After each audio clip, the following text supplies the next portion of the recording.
क्या लोग ये ख्याल किए हुए हैं कि सिर्फ ये कहने से कि हम ईमान ले आए छोड़ दिए जाएंगे और इनकी आजमाइश नहीं की जाएगी? और जो लोग इनसे पहले हो चुके हैं हमने उनको भी आजमाया था और इनको भी आजमाएंगे। सो अल्लाह उनको जरूर मालूम करेगा जो अपने ईमान में सच्चे हैं और उनको भी जो झूठे हैं। क्या वो लोग जो बुरे काम करते हैं ये समझे हुए हैं कि ये हमारे काबू से निकल जाएंगे? जो फैसला ये करते हैं बुरा है।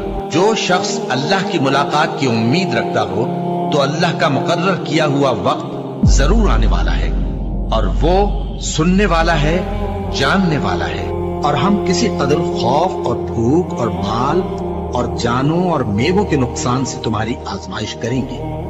और सब्र करने वालों को बिशारत सुना दो कि उन लोगों पर जब कोई मुसीबत वाक़ई होती है तो कहते हैं कि हम अल्लाह ही का माल हैं और उसी की तरफ लौट कर जाने वाले हैं। यही लोग हैं जिन पर इनके परवरदिगार की इनायतें हैं और खुसूसी रहमत भी है और यही सीधे रास्ते पर है। और ऐ पैगंबर, हमने तुमसे पहले किसी आदमी को बकाए दवाम नहीं बख्शा। भला अगर तुम मर जाओ तो क्या ये लोग हमेशा रहेंगे? हर शख्स को मौत का मजा चखना है और हम तुम लोगों को सख्ती और आसूदगी में आजमाइश के तौर पर मुब्तला करते हैं और तुम हमारी तरफ ही लौट कर आओगे। कोई मुसीबत जमीन में और खुद तुम पर नहीं पड़ती मगर पेशतर इसके कि हम उसको पैदा करें एक किताब में लिखी हुई होती है और ये काम अल्लाह को आसान है, ताकि जो फायदा तुम्हें हासिल न हो सका उसका गम न खाया करो और जो तुमको उसने दिया हो उस पर इतराया न करो। और अल्लाह किसी इतराने और शेखी बगाड़ने वाले को दोस्त नहीं रखता। और हमने तुम्हें एक दूसरे के लिए आजमाइश बनाया, क्या तुम लोग सब्र करोगे? और तुम्हारा परवरदिगार तो देखने वाला है। ए अहले ईमान, तुम्हारे मालो जान में तुम्हारी आजमाइश जरूर की जाएगी और तुम अहले किताब से और उन लोगों से जो मुशरिक हैं बहुत सी ईजा की बातें सुनोगे। तो अगर सब्र और परहेजगारी करते रहोगे तो ये बड़ी हिम्मत के काम है। क्या ये देखते नहीं कि ये हर साल 1 या 2 बार बला में फंसा दिए जाते हैं, फिर भी तौबा नहीं करते और न नसीहत हासिल करते हैं।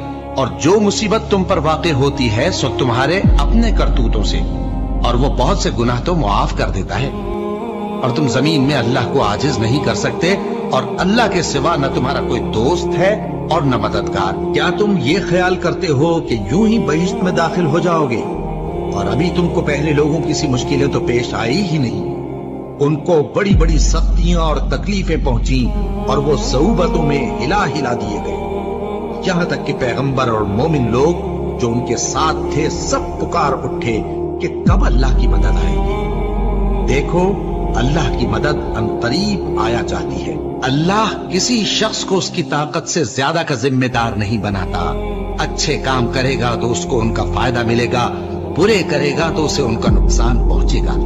ऐ परवरदिगार, अगर हमसे भूल या चूक हो गई हो तो हमसे मुआवजा न कीजियो। ऐ परवरदिगार, हम पर ऐसा बोझ न डालियो जैसा तूने हमसे पहले लोगों पर डाला था। ऐ परवरदिगार, जितना बोझ उठाने की हम में ताकत नहीं उतना बोझ हम पर न रखियो। और ऐ परवरदिगार, हमारे गुनाहों से दरगुजर कर और हमें बख्श दे और हम पर रहम फरमा। तू ही हमारा मददगार है, सो हमको काफिरों पर गालिब कर।